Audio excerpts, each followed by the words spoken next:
السلام علیکم، کیا حال ہے آپ سب لوگوں کا؟ رمضان بہت بہت مبارک ہو۔ اللہ تعالیٰ ہمارے روزے، عبادات اور جتنی بھی ہم لوگ عبادت کرتے ہیں رمضان میں وہ قبول فرمائے۔ تسبیحات کریں اور بہت ساری عبادت کریں، قرآن پاک کی تلاوت کریں، قرآن پاک کو سمجھ کے پڑھیں۔ عربی تو ٹھیک ہے لیکن جس لینگویج میں بھی آپ انڈرسٹینڈ کرتے ہیں وہ سمجھ کے پڑھیں، کیونکہ قرآن پاک رمضان میں نازل ہوا تھا، آپ کو سب کو پتہ ہی ہے۔ افطاری کریں، اچھی ہیلدی افطاری کریں اور دوسروں کا بھی خیال رکھیں، اپنے باڈی کا بھی خیال رکھیں، دوسروں کو بھی افطاری کرائیں۔ جو لوگ افطاری نہیں افورڈ کر سکتے ان کو تو زیادہ زیادہ کرائیں، ڈونیشن دیں، جتنی بھی آپ ڈونیشن دے سکتے ہیں اتنی ڈونیشن دیں۔ تو چلیں ولاگ سٹارٹ کرتے ہیں۔ Welcome back to my channel and if you haven't already please subscribe to my channel. تو آج بات کرتے ہیں رمضان کے بارے میں۔ Ramzan comes once in a year, ہر سال آتا ہے اور ہر سال ہم یہی دعا کرتے ہیں کہ اللہ تعالیٰ ہمیں اگلا رمضان بھی نصیب فرمائے۔ تو رمضان ایک سال میں ایک ہی دفعہ آتا ہے، 30 ڈیز کے لیے آتا ہے، مہمان کی طرح آتا ہے اور ہمیں اچھی باتیں سکھا کے چلا جاتا ہے۔ لیکن ہم لوگ اتنے انفارچونیٹ ہیں، میں یہی کہوں گی کہ ہم لوگ رمضان میں جو باتیں سیکھتے ہیں بس وہ صرف رمضان کی حد تک رکھتے ہیں، اس کے بعد ہم لوگ وہ باتیں بھول جاتے ہیں۔ ہم لوگوں کو رمضان ڈسپلن کرنے آتا ہے۔ ہم لوگوں کو چاہیے کہ ہم اپنے مائنڈ کو، باڈی کو رمضان میں ڈسپلن کریں، سمجھائیں کہ جو بھی ہم لوگوں نے رمضان میں سیکھا ہے، جیسے کہ فار ایگزامپل اگر آپ رات کی عبادت قیام اللیل یعنی کہ جو تہجد کی عبادت ہے وہ نہیں کرتے، تو رمضان میں آپ کے پاس بہت اچھی اپرچونٹی ہے کہ آپ سحری سے پہلے اٹھیں، نفل پڑھیں، جتنی آپ نے عبادت کرنی ہے، قرآن پاک پڑھنا ہے، تلاوت کرنی ہے، جو بھی کرنا ہے وہ آپ کریں۔ اس کے بعد آپ سحری کریں اور اس کے بعد آپ پھر فجر کی نماز پڑھیں اور جو بھی تسبیحات کرتے ہیں وہ کر کے اس کے بعد سوئیں۔ تو رمضان آتا ہے ہم لوگوں کو ڈسپلن کرنے کے لیے، اور ہم کیا کرتے ہیں رمضان میں اپنے آپ کو تھوڑا سا ڈسپلن کرتے ہیں، اس کے بعد پھر ہم لوگ بیک ٹو جو بھی ہماری بری بیڈ ہیبٹس ہوتی ہیں اس کے اوپر چلے جاتے ہیں۔ تو یہ تو ایک اپرچونٹی آتی ہے سال میں ایک دفعہ آتی ہے جو کہ ہمیں تیار کرتی ہے کہ چلو بھائی بیڈ ہیبٹس کو بائے بائے بول دو۔ ہم لوگ 30 ڈیز کے لیے بولتے ہیں بس۔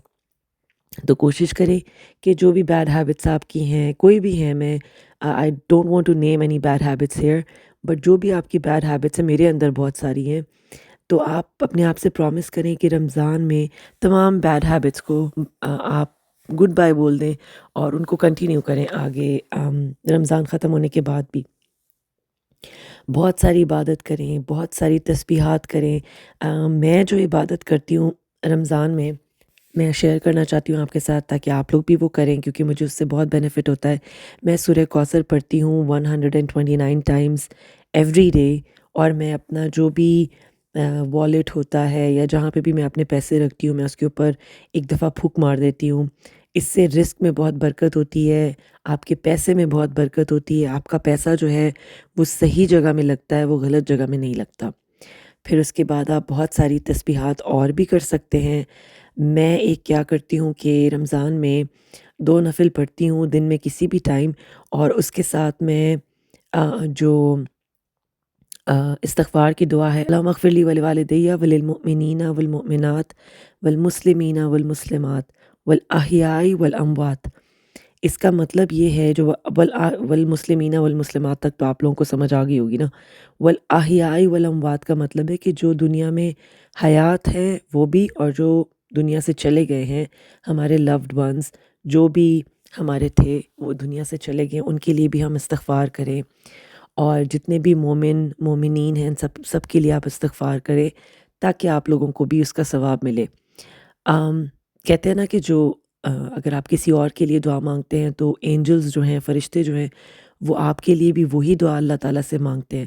تو کیوں نہ ہم رمضان میں سب لوگوں کے لیے معافی کی استغفار، اللہ تعالیٰ سے معافی کی دعا مانگیں، استغفار پڑھیں، اور اللہ تعالیٰ سے دعا کریں کہ جن سے بھی جو بھی گناہ ہوتا ہے وہ اللہ تعالیٰ معاف کر دے، forgive کر دیں، تاکہ ہمارے بھی گناہ بخشے جائیں۔ تو ڈونیشن کریں بہت ساری۔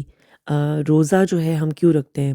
رمضان کیوں آتا ہے، روزہ ہم کیوں کھانا پینا چھوڑ دیتے ہیں؟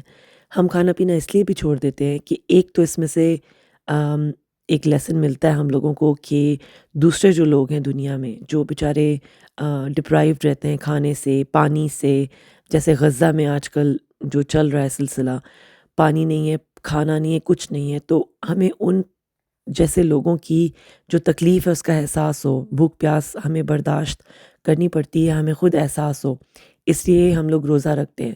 دوسرا یہ کہ ہم اپنے آپ کو ڈسپلن کرتے ہیں۔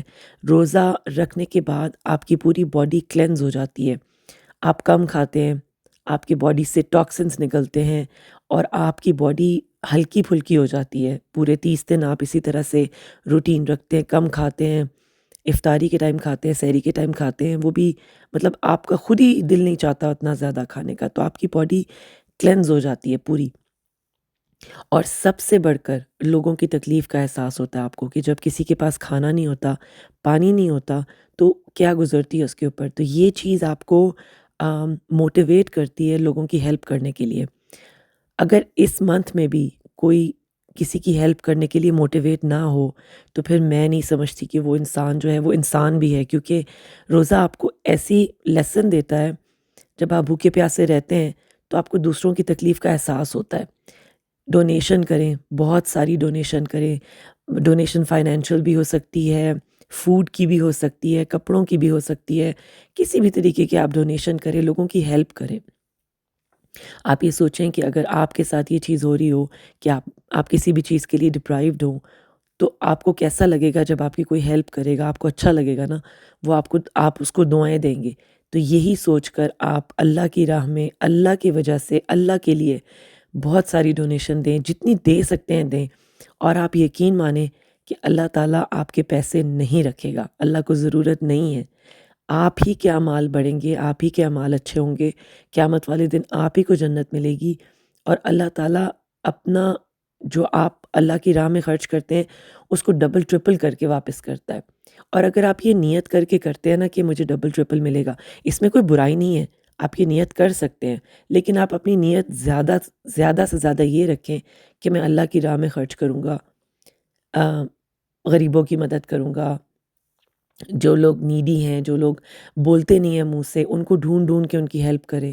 تو روزہ ہمیں ڈسپلن کرنے کے لیے آتا ہے، ہماری باڈی اینڈ مائنڈ کو ڈسپلن کرنے کے لیے آتا ہے۔ تو پلیز کنٹینیو کریں، جو بھی آپ اچھی چیزیں روزے میں کرتے ہیں، رمضان میں کرتے ہیں، وہ ان کو کنٹینیو کریں۔ سورہ کوثر بہت زیادہ پڑھیں، استغفار کی دعا پڑھیں۔ اچھا، تراویح کی جو نماز ہے وہ سنت مؤکدہ ہے، مؤکدہ کا مطلب ہوتا ہے ہائیلی ایمفسائزڈ سننا، وہ ضرور پڑھیں، مرد تو ضرور پڑھیں، عورتیں جو ہیں ان کو بھی پڑھنی چاہیے، ضروری نہیں ہے مسجد میں جا کے پڑھیں۔ اور اس کی جو رکعتیں ہیں وہ آپ کسی بڑے اسکالر سے کنسلٹ کریں یا ان کے کوئی ویڈیوز واچ کریں تو زیادہ بہتر ہے۔ میں 8 پڑھتی ہوں اور وطر ساتھ میں پڑھتی ہوں، تو 11 رکعت ہو جاتی ہے، مطلب تراویح کی 8 اور وطر کی 3، تو میں وہ ایسے پڑھتی ہوں۔ آپ جس کو بھی اسکالر سے کنسلٹ کرنا چاہتے ہیں وہ کر سکتے ہیں۔ تو ہم اپنے آپ کو لکی کنسیڈر کریں کہ ہمیں اللہ تعالیٰ نے رمضان دیا ہے جس میں ہم اپنی باڈی کو ٹرین کر سکتے ہیں اچھی چیزیں کرنے کے لیے۔ تو پلیز کنٹینیو کریں اچھی چیزیں، بری چیزوں کو چھوڑنے کی کوشش کریں۔ میرا ولاگ اچھا لگا ہو تو پلیز سبسکرائب کیجیے گا، میری ویڈیو کو ضرور لائک کیجیے گا، اور میرے جو برتن دھونا اور میرے کھانے پکانے اگر آپ کو اچھے لگے ہوں تو پلیز لائک کر دیجیے گا۔ انشاءاللہ نیکسٹ ویڈیو میں ملاقات ہوگی۔ جتنی بھی عبادت آپ لوگ کرتے ہیں اس میں مجھے، میری فیملی کو یاد رکھیے گا، میں بھی آپ لوگوں کو سب کو یاد رکھتی ہوں۔ انشاءاللہ نیکسٹ ویڈیو میں ملاقات ہوگی۔ ٹل دین ٹیک کیئر، اللہ حافظ، and once again Ramzan Mubarak.